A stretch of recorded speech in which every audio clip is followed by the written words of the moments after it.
কুড়িগ্রামে 11.3 degree Celsius তাপমাত্রায় হাড় কাঁপানো শীতে বিপর্যস্ত হয়ে পড়েছে স্বাভাবিক জনজীবন। টানা 5 দিন ধরে সূর্যের দেখা না মেলায় শীতের তীব্রতা বেড়েছে কয়েক গুণ।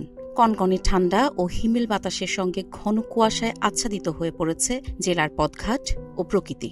সবচেয়ে বেশি ভোগান্তিতে পড়েছেন দিনমজুর, কৃষক ও নিম্ন আয়ের মানুষ। প্রচণ্ড শীতে কাজের সংকটে পড়েছেন দিনমজুররা।